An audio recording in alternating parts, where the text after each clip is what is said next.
Ayan guys, mix milk. Titira naman tayo dito.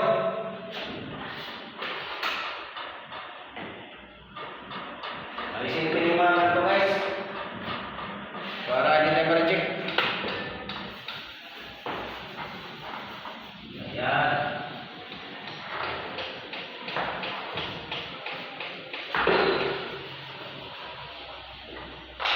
Didiretso yung ano guys. Dahil ito yung reject eh. Kailangan kasi nila ano. Sabi nung may ano.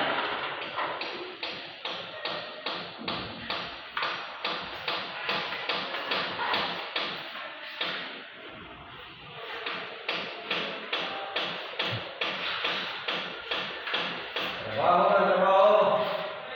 Para makasahod. Para makipag-mukbang na naman tayo. Kasabahan tayo, wala na mukbang.